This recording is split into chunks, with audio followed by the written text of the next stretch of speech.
That's always something that I think really just wears off on you, rubs off on you when you play against players that are better, is when you were in those higher level games, you get punished for things that you didn't even think were mistakes, that you did not consciously realize were mistakes you were making. And this is a point that I make to players that I coach a lot of times. I'll say, okay, yeah, in this moment that we're looking at in this replay, yeah, you just sort of walk through here and you're fine and it doesn't even look like anything happened. And I tell them, I'm like, if these players are GMs, obviously they're not, you know, I'm coaching you in like your Silver SL game or whatever, but I'm like, if that's a GM player right there, you die every time, is what I tell them. And they just simply, when you're not against that same level of competition, you literally don't fix certain mistakes because you're just not aware of them. And having the benefit of someone that will press you on your mistakes allows you so much more efficient identification of what you need to work on, and specifically more instantaneous feedback in the moment of what is actually wrong with your playstyle. So it certainly can level you up at all levels of play to go against players that are better than you as well. And Liquid in that series, we're talking about against Gen G. Gen G, by the way, the greatest HotS team of all time, also had Rich, greatest HotS player of all time. Liquid, if memory serves, in that 2018 finals, took them to 7 games in a best-of-7 series, only finally losing in that last game. And then Liquid, Gen G in the finals did not even go to 7 games. Their hardest fought series was in the semifinals against Liquid. Yeah, they 3-0'd Dignitas. Dignitas, to be fair, Wubby was sick. and they really honestly should have won game 3, but they messed up a core all in. So we should at least have gotten a game 4. But it was tight. Everyone was really looking forward to, you know, the MSB that was going to come up to the rematch, and then HCC 2019 did not happen. Yep, unfortunately. I would have loved to see HCC 2019 play out, especially because that was when I was starting to get more personally involved with some of what was happening right there. But of course, we're all... It's ancient history at this point, as now we see Panda Colada picking up the Hanzo, and Commander Burt, as I like to call him. My chat tells me to call him Cumbert, but I'm not going to do that, as now Commander Burt picks up the Joe here. And one thing that I've really wanted to see more, but I've only so far particularly seen from Chili Mountain, is Tyrael to punish Lunara. That's one thing that I've seen Dino do very effectively in 2 games so far that I've commentated of Masters Clash. You go the Ardent Restoration, Smite, Burning Halo build, and that build allows you to effectively just solo dive a backliner and out-trade them ridiculously hard. And even if they're running away from you at high speed, you're a Tyrael. They're slowed by your sword, and you're speeding yourself up with Smite. They can't run away from you, even if they're a Lunara. So Dino has been able to utilize Tyrael very effectively to punish Lunara picks and just out-trade them like crazy, and I want to see some other teams pick it up, but not gonna see it right here, as it's actually Johan Ayaya, teammate with the Lunara, that's going to pick up the Tyrael right there. We'll see what kind of build. This is insane, actually, because this is not just a Tyrael into a Johanna, which is a very favorable matchup. It really punishes Joe's laning phase of the game. This is a Tyrael with a cleanse. So if that's coordinated, Sanct can literally always go off. And that gives them the ability to dive pretty much anyone they want to if they want to go really deep for it. And yeah, picking up some ability, we're going to see the Genji. I don't think they play it, but this is actually a pretty insane double support game if they pick Uther right here. Let's see if they do pick it up for the double support. They would have a decent bit of damage on their hands. I'm gonna play this pronunciation of this cheese on Google here. Camembert. Camembert? Is that what you want, chat? Camembert? I mean, that's the name of the cheese, but clearly that guy's name is Commander Bird. I mean, just look at it. Yeah, I mean, like, come on. Guys. Like, Camembert... I was also, going to say... everyone knows in competitive HotS the tank is in charge of the team, right? So he's Commander Bird because he's playing tank. Exactly! We only call him Camembert if he role swaps to another role, and then we'll call him Camembert. I'm fully... Yeah, he's Camembert when he's no longer commanding the team. But for now, I stick by this 100%. That player is Commander Bert, and you can't convince me otherwise. Although, chat, I must also ask you, what about Harayev? What's the deal there? I took a guess the first time I saw it, and I have no idea. I feel that that's not even close to correct. It could be Haraith. It could be a lot of things, because there's a lot of different ways to pronounce that depending on the root language, root word. What's going on there with the member of the right side team here, of Three-Legged Cat? What do we have there? Lolam? Also up a go with Lolam? I try to do my best, but y'all gotta forgive my NA casting already. As we get into game number 2 here, on the right side of your screen, we have Meneldor for Three-Legged Cat. Captain Rex gonna be playing that Rhaegar. Harayev? On the phone? It's Hirith. Hirith? I looked it up. Yeah, apparently it's a ancient Welsh word meaning a deep longing for something. I respect it. All right, Hirith. And then Johan Ayaya on the Tyrael, and Drakir gonna be playing that Lunara. Meanwhile, on the left side of your screen for Master Clash, who we got, Kev? Some scrubs. Now we have Lolam on Blaze, Commander Bert on Johanna, Warren Ooh on Brightwing, Cookie on Genji, and Panda 30k on Hanzo. Panda Colada himself having to shorten the name a little bit right there to fit in with the team tag. Now both teams going to trade some hits here. Notably, a target practice being picked up by Panda Colada. This is something we see this. You won. Why? You never pick this talent, chat.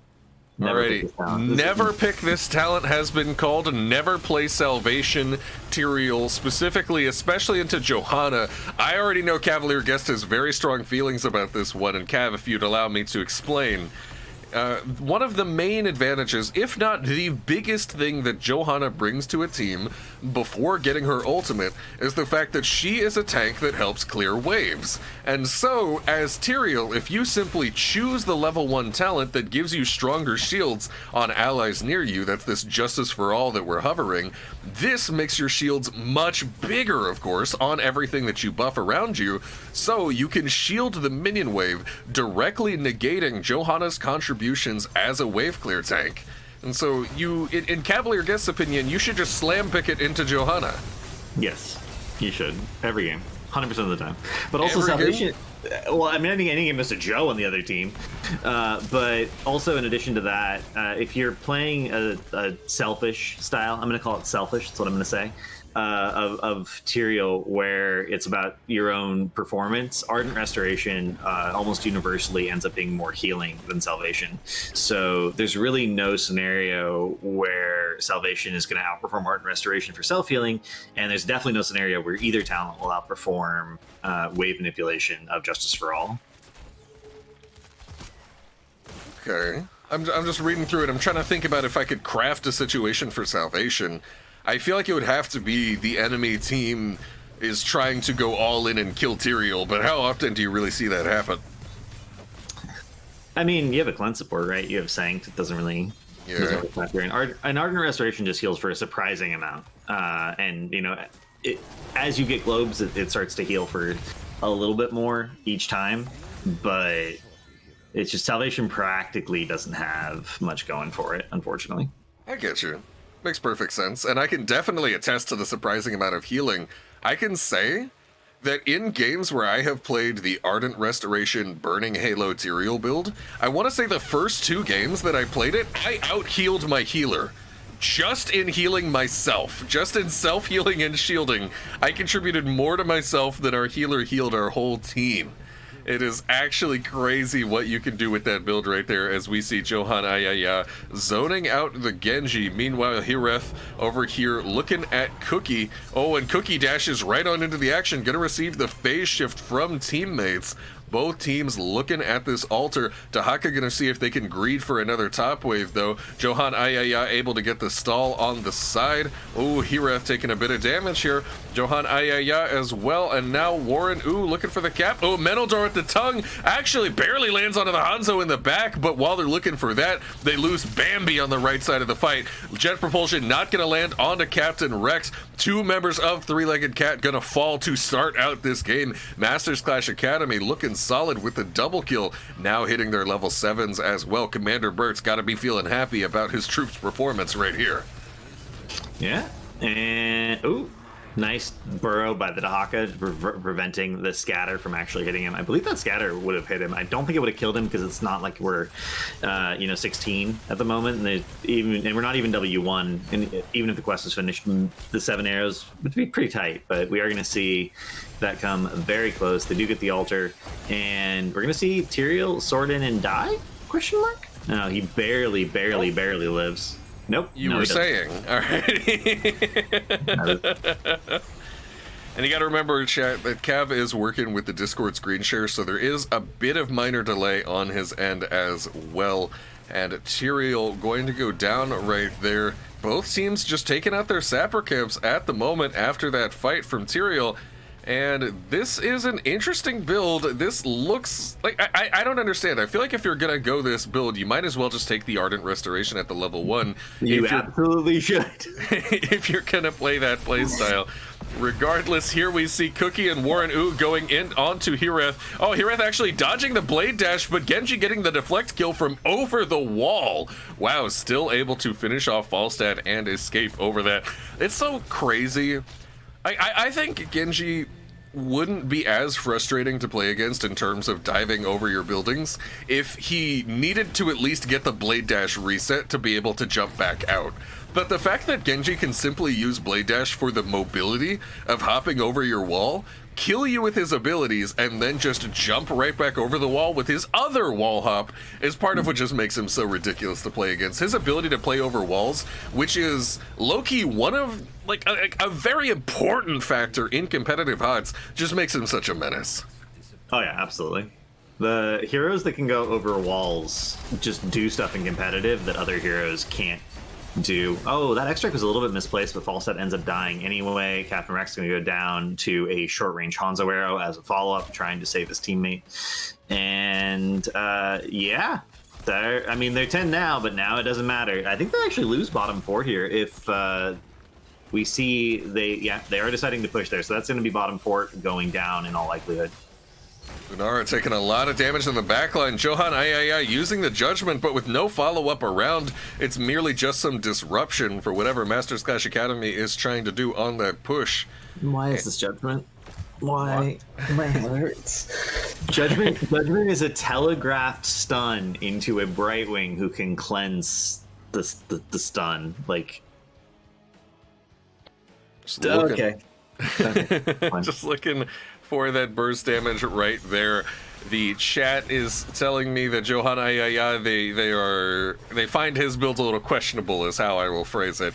Alrighty, as Cookie now agile dismounting onto Hireth yet again, doing it several times, receives the phase shift as well. It's the classic Genji bomb strat of receiving the healing as they go in and letting that Brightwing also join in on the ganks. Tongue onto Blaze in the top lane from Menaldor though, as well, followed up by the Lurker Strain, gonna eat the jet propulsion, not allowing Lolam to get out just quite yet. Sapper camps have respawned for both teams. Each team gonna look for them right here.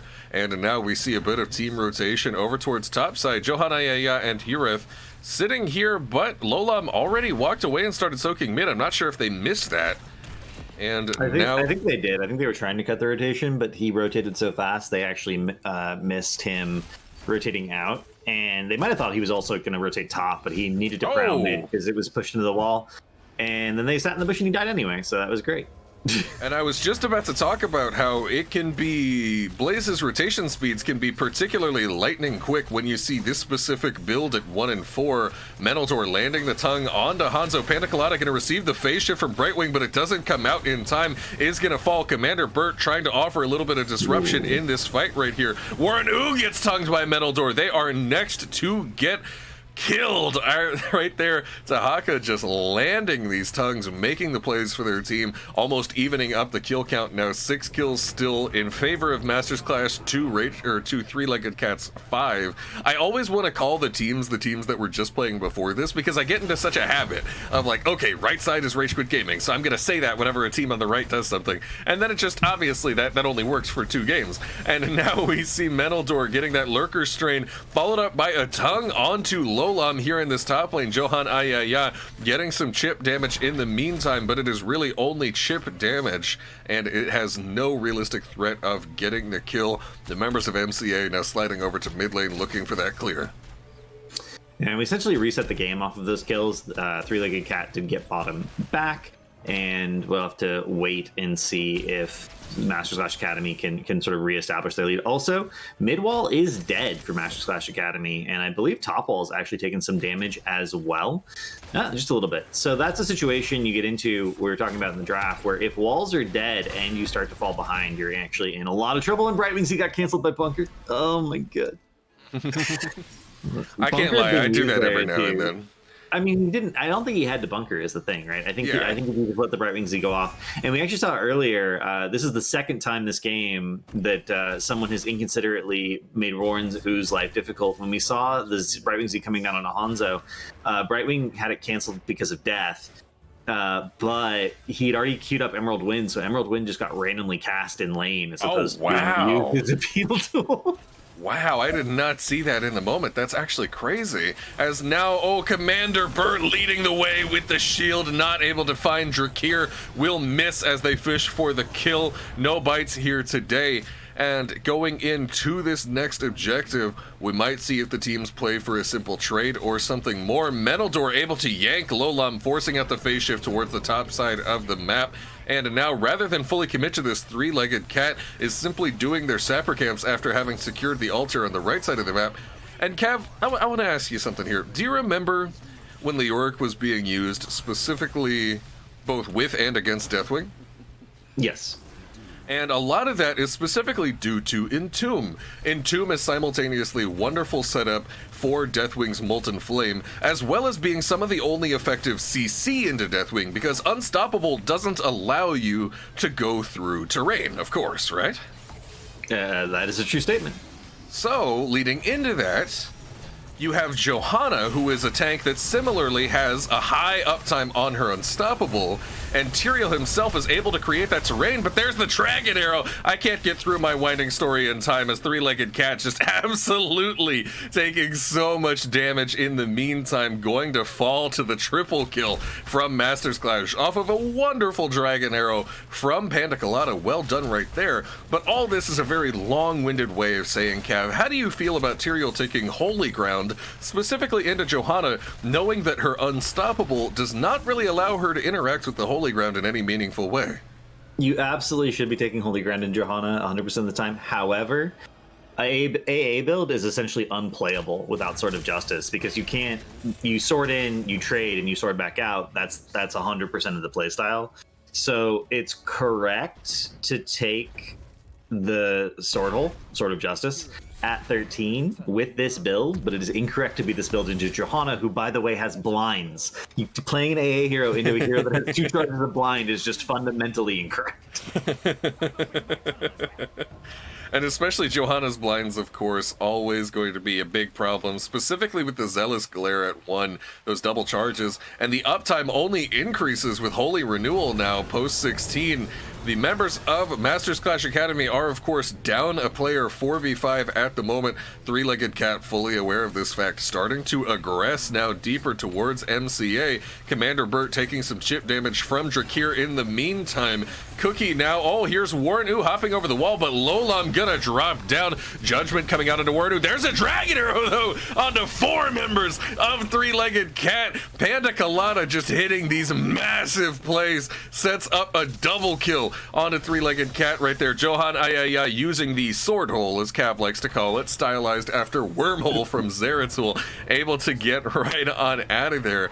And I gotta say, so far, what I am seeing is just Panda Colada and Menaldor making plays. The tongues have been massive, and the Dragon Arrows have been massive, and that, in my opinion, is one of the main driving forces behind MCA's lead so far in this game.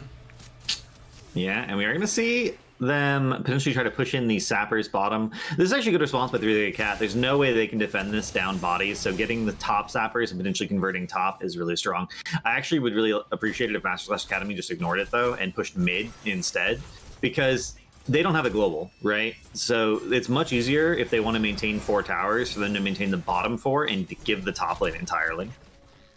And I also see Fish making an excellent point in my chat here, Cav, that not only is Tyrael auto attack build against Johanna with the double blinds, but of course we have Blaze with the nano machine coding as well, as Dragon Arrow lands out onto Johan Ayaya, aggressively looking for that pick and not able to find it.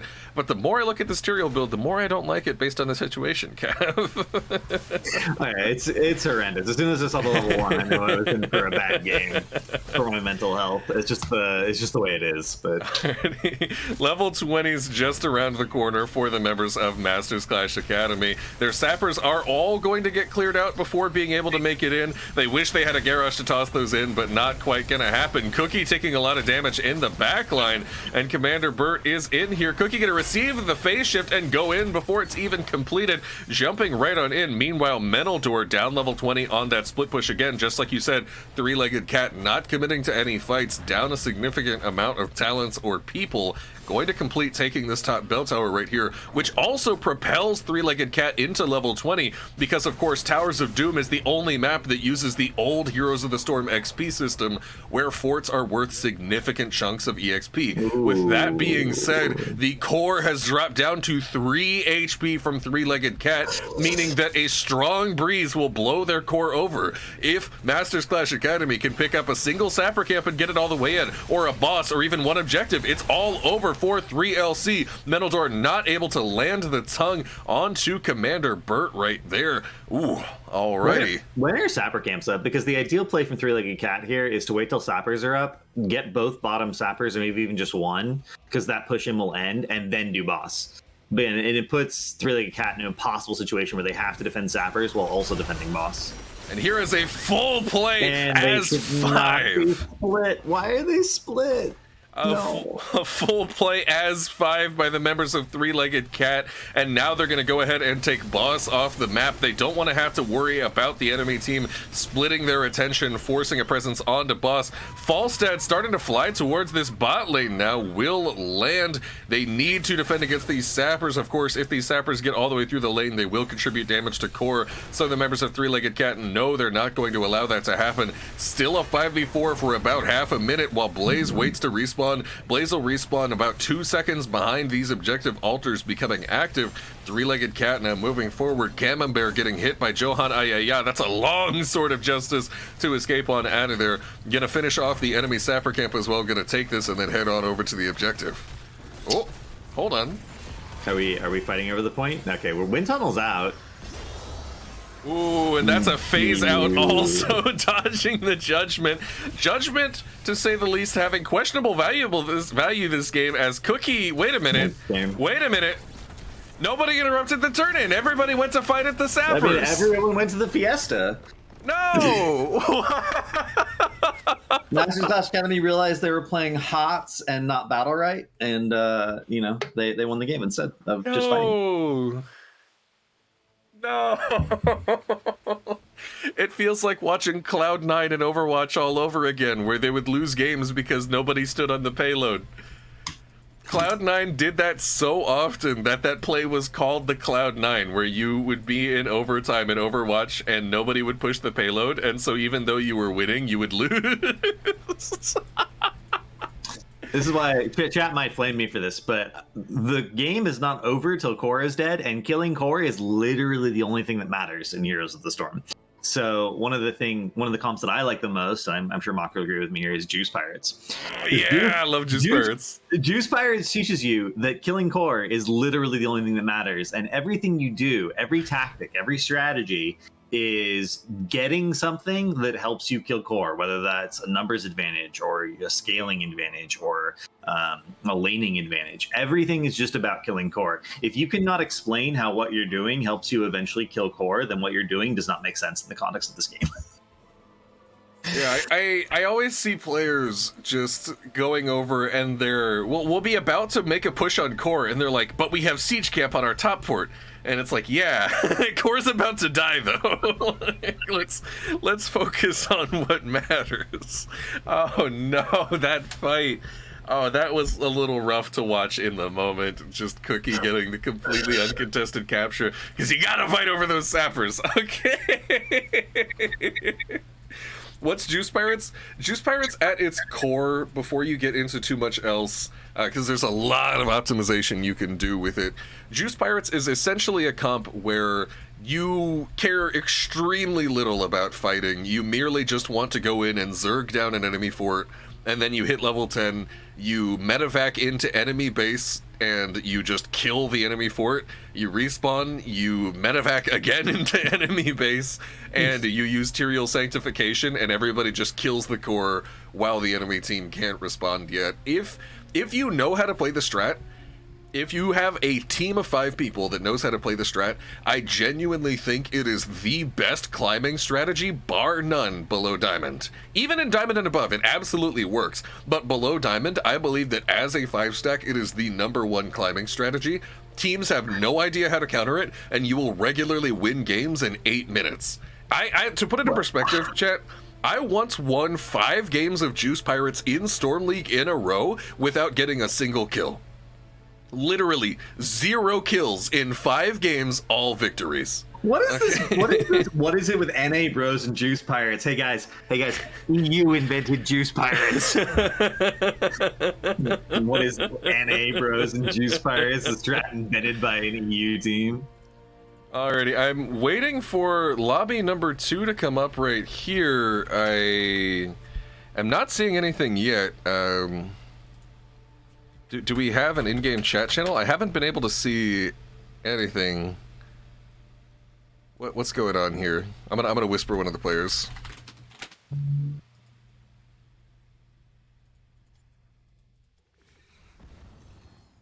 And it says they're in a lobby.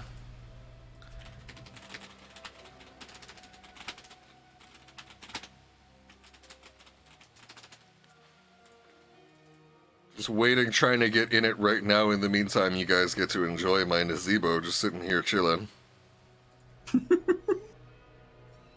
There we go. Hey, you're in the lobby. Yeah, we're in there.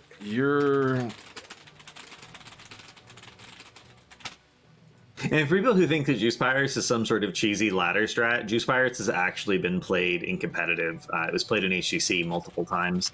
It's just a strat that, if it's drafted and played correctly, always has a decent chance to win.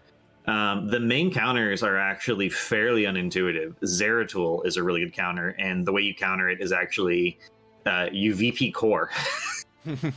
Because then they can't do damage. Abathur can be used as a counter because of Mule, but Abathur against refined versions doesn't actually work that way, because refined versions of Juice Pirates have the capability of actually 100 to 0 in core in a single medevac. So the Mule value won't necessarily exist. But against any suboptimal version of Juice Pirates, Abathur is a very good counter. Falstad is a very good counter with Gust. Medivh can be used as a counter to sort of counter one of the main tools that they do damage with, which is Sanct. May should actually be a good counter. May was not a hero that existed when most of the Juice Pirates refinement, especially in terms of counters, was going on. So you have that as another piece of counterplay to Sanctification. There's several things. It's not. You just also have to be very good about timing things. And when I say things like that, it's worth noting there was a this isn't a Juice Pirates game, but this is a good example. There was a game where Genji was playing against a Chinese team, and they had ETC with stage dive, and the enemy team had a Zagara with Maw or Nidus, and this was when Nidus could be put further away, right? And they were actually, what the Zag was doing was they were backdooring keeps with the Nidus, and legitimately ETC didn't come to a fight for over 5 minutes. If AFK detection existed in customs, he would have been kicked from the game. All he did was chill in base and wait for Zag to Nidus in, and his team essentially was winning 4v4, and he finally cast stage dive when they were on core and ending the game. Otherwise, he was just chilling in base. I remember back. What's up? But that's one of the things you have to do to counter Juice Pirates, actually, is just don't back when you see the medevac notification. You have to, in some cases, if depending on what your hero is, literally already be in base. And so then, as Juice Pirates, the 5-head play, of course, is you just cast medevac in place so the enemy team gets the message, and then you collect your free objective.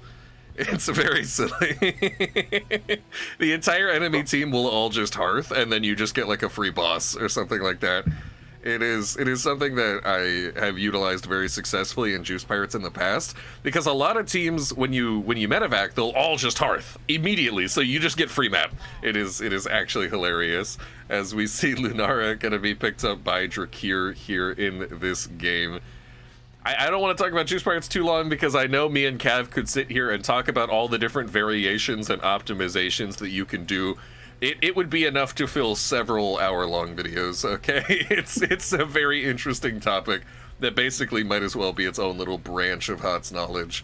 As we now see Panda Colada picking up an early Chromie, and Camembert gonna play Johanna again here in game number 2. Just saw it used in game 1 successfully.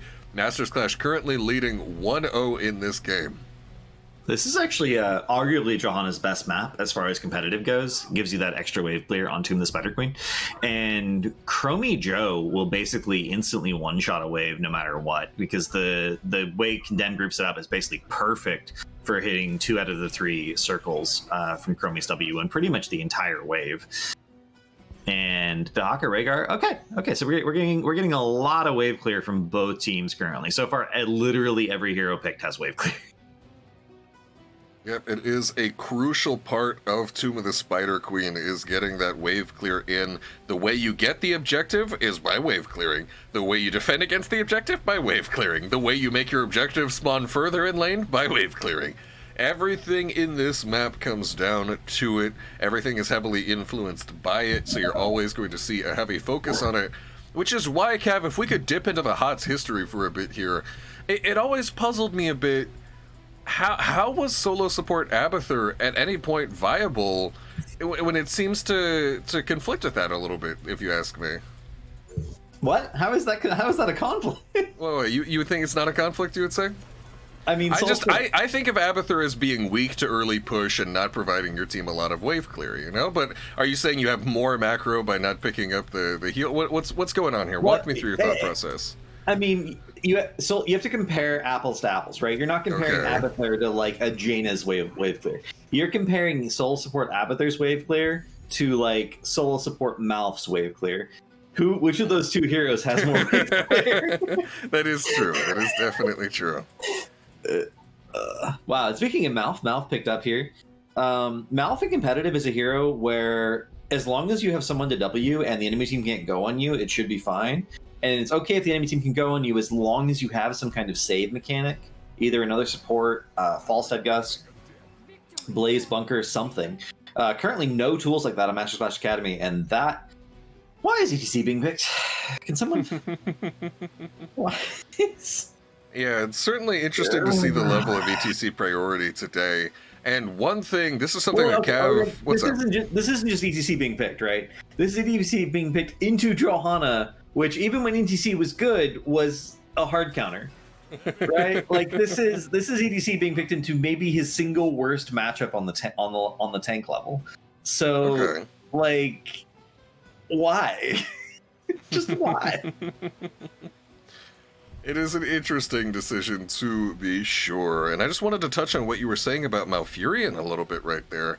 Malfurion specifically is a healer that's great at providing continuous sustained healing output and increasing the map uptime of your team, but notably very, very weak to teammates getting deleted, not really able to save them. The best he can hope to do is get multi-hits with the Moonfire to try and pump out enough healing to keep teammates alive.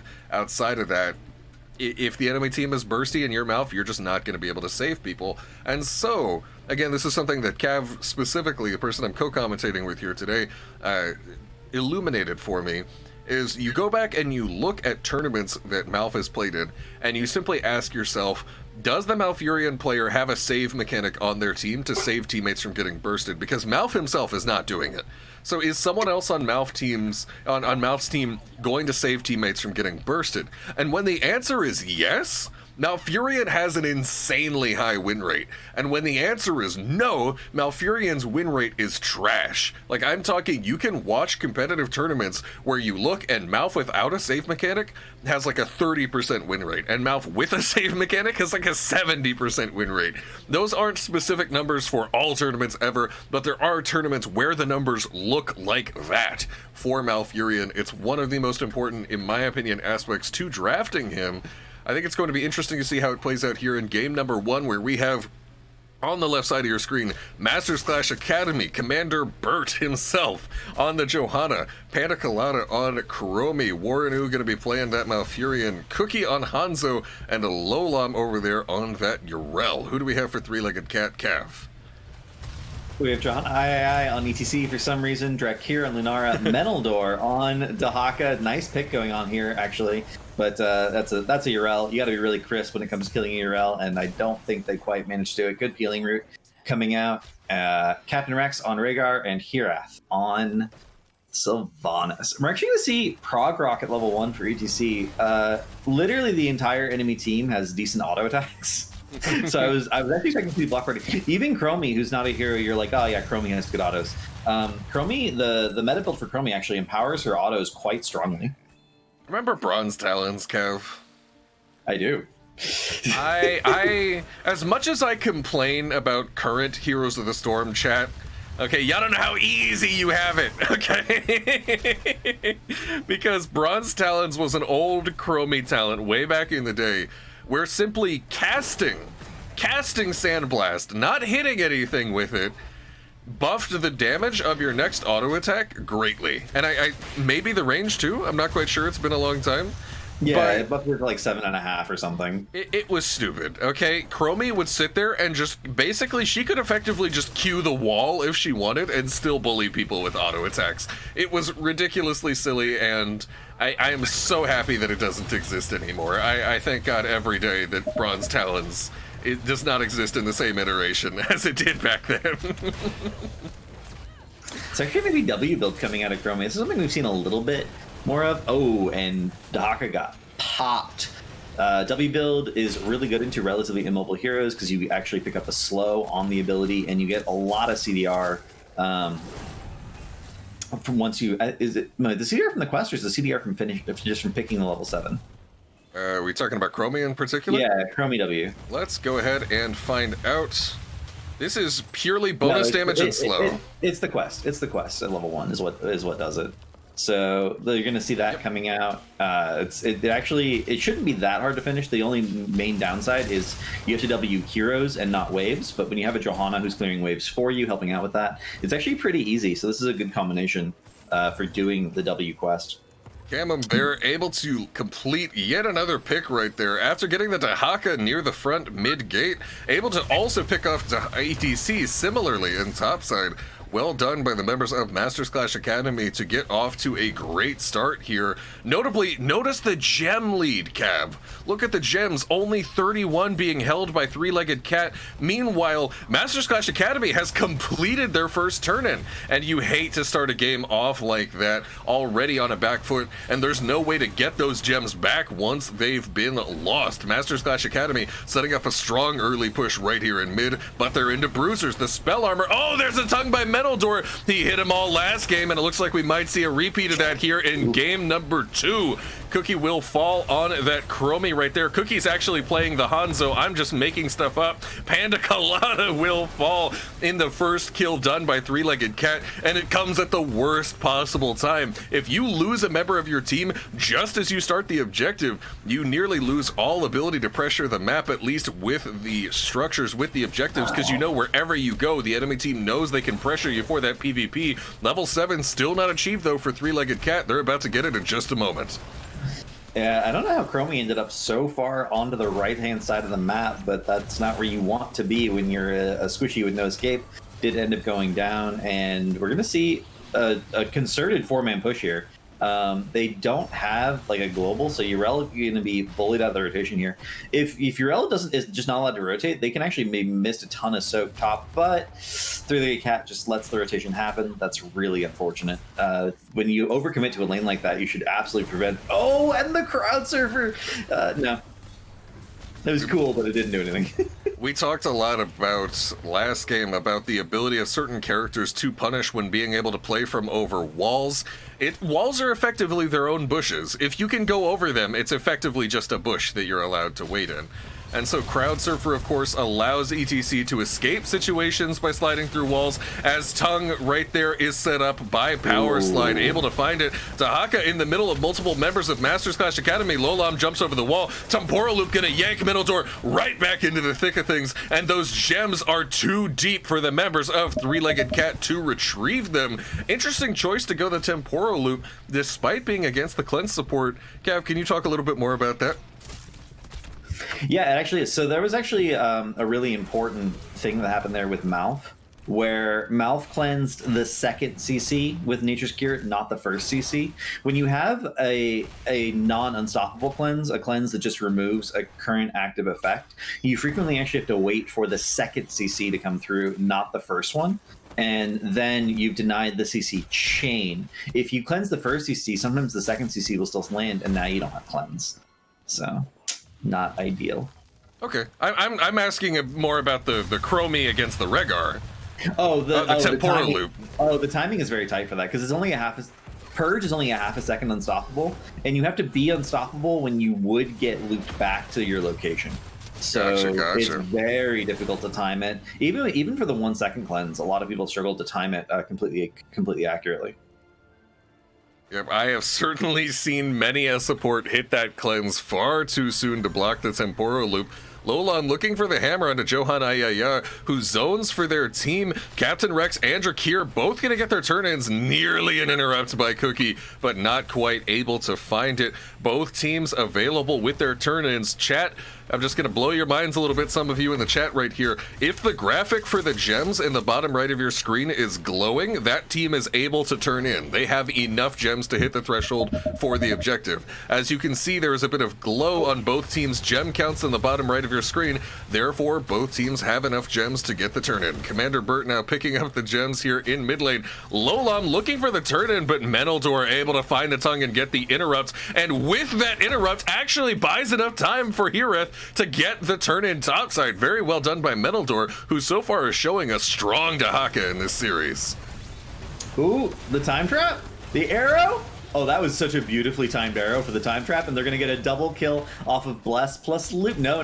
Johanna I is going to be able to use that Crowd Surfer to get away, but that was an insanely cool combo.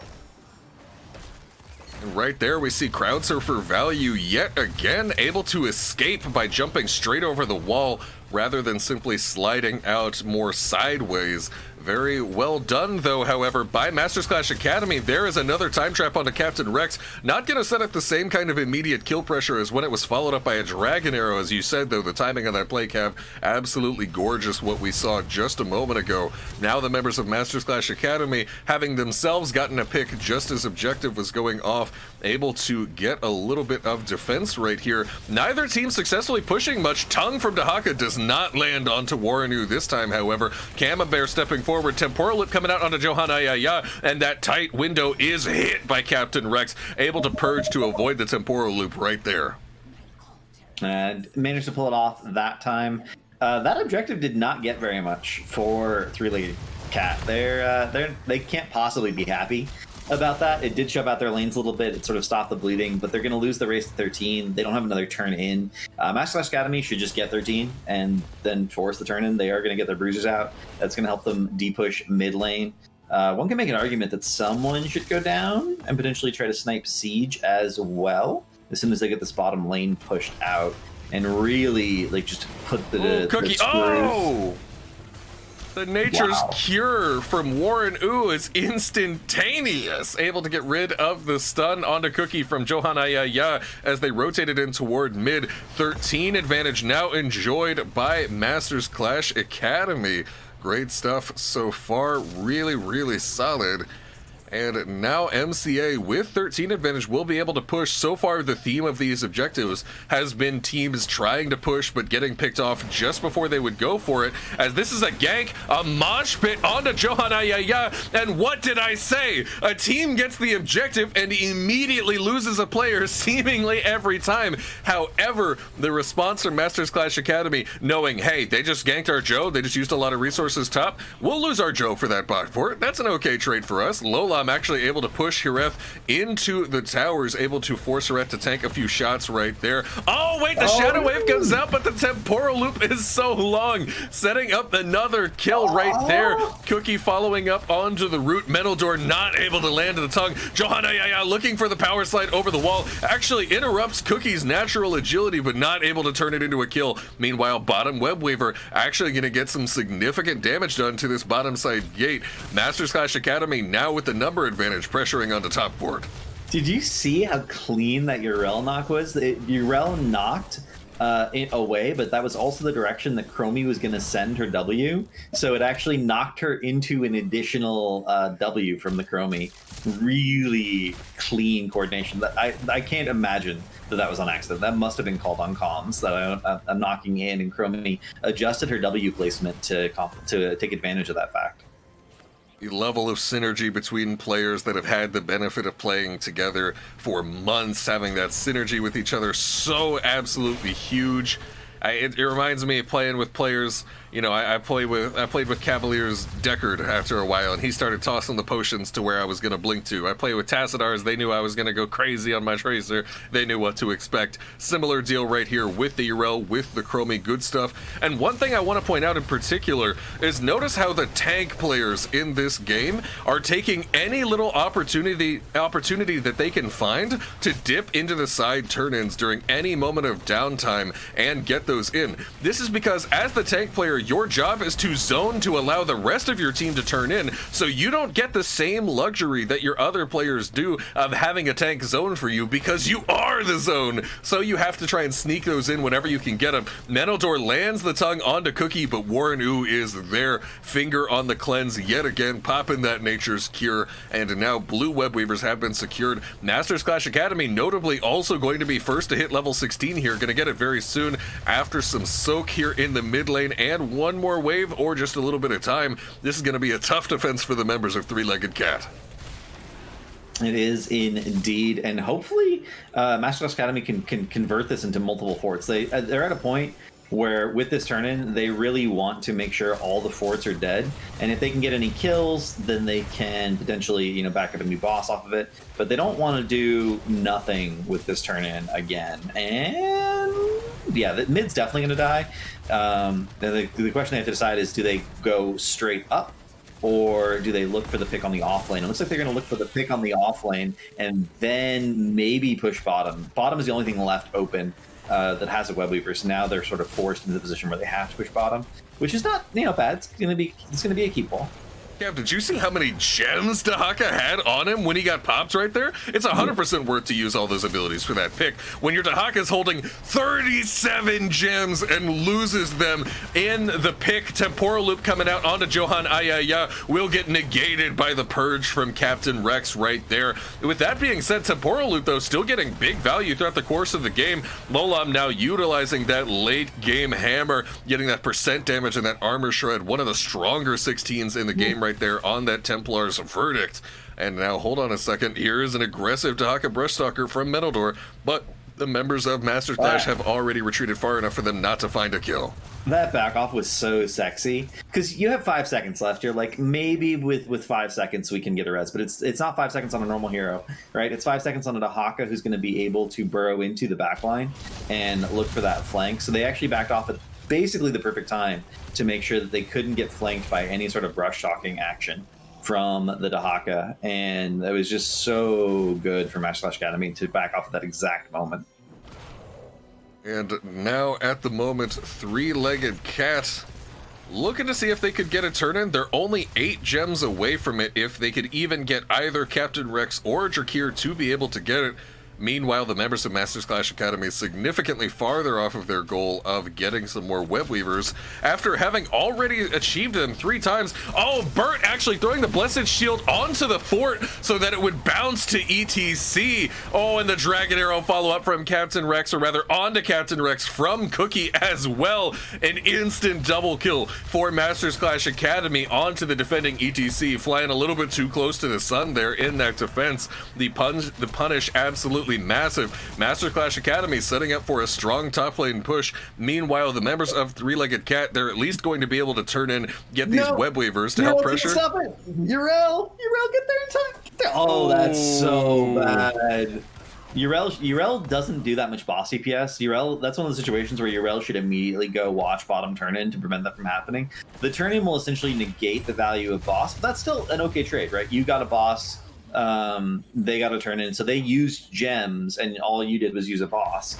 And you can use the turn-in to soak, get 20, and get gems for your next turn-in. So Master Clash Academy is still pretty happy with that trade, but they could have been happier if Yrel had done just 2 seconds earlier.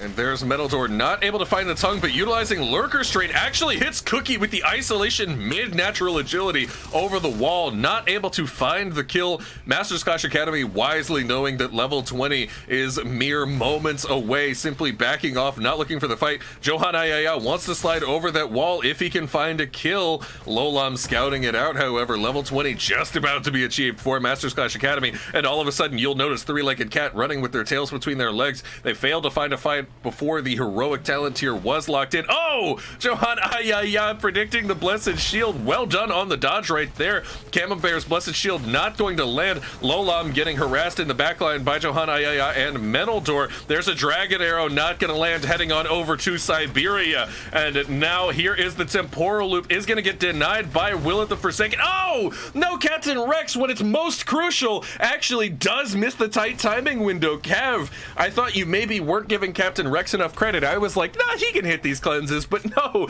just a moment too soon. Creates the 5v4 in favor of MCA, up level 20. Menaldor now using the tunneling claws to try and escape. Johan Ayaya interrupting the Yrel jump with the face melt, gonna rotate quicker into mid with the assistance of Crowd Surfer, and you gotta be happy about that pick that all but guarantees this turn in with 20 advantage for Masters Clash Academy.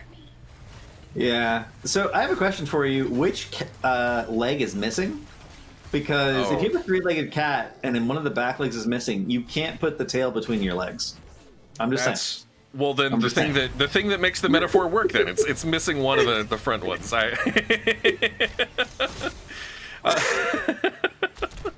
Maybe it's 3 functional legs. You know, it's just got a bum leg, so it's a 3-legged cat. So yeah, it's the house of cats. Okay. Yes.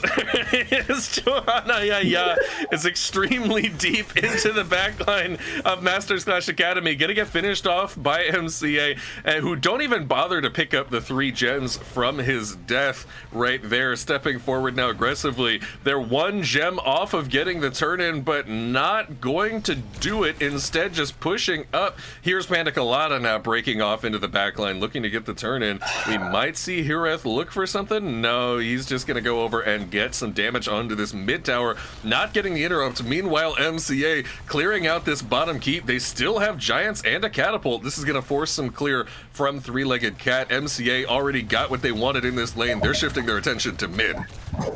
Yeah, and we did Hireth pushed out mid a little bit in the sense that he was hitting that wall, but he didn't actually clear the wave. The web weavers spawn whenever they run into an enemy minion, so if you push your thing out, and this is not possession from Sylvanas, right? But if this had been possession from Sylvanas, there's a chance that Sylvanas could have possessed a minion and forced that mid web weaver to spawn actually all the way at the fort.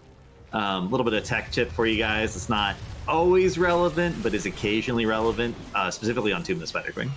Ooh, and Sylvanas gets popped by Lolam just off camera at the bottom right side of the screen.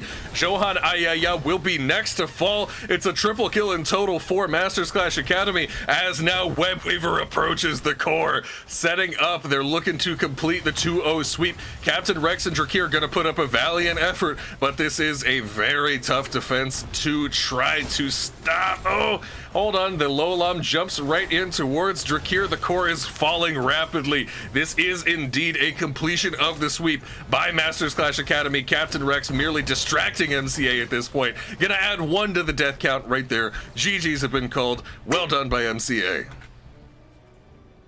Yeah, that game went about as I expected it to, honestly. That was a pretty massive outdraft.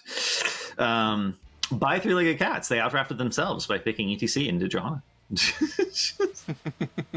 I can't emphasize enough how bad a matchup this is. Please don't.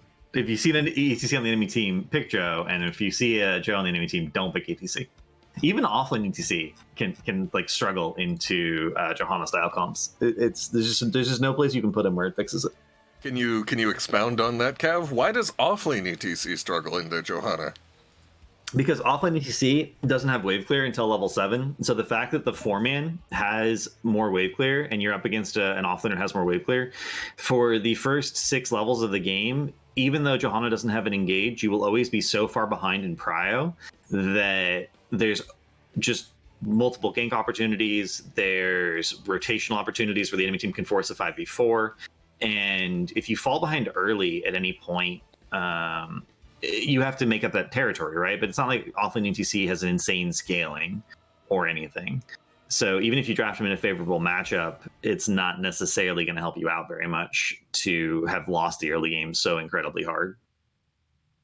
That makes perfect sense to me. Just losing macro in the early game and that snowballing out of control as the enemy team has more vision control, more ability to invade your camps, more ability to look for picks, really everything. As now that completes the series between Masters Clash Academy and Three-Legged Cat. We are halfway through the day. Let's go ahead and look at the schedule for today right here.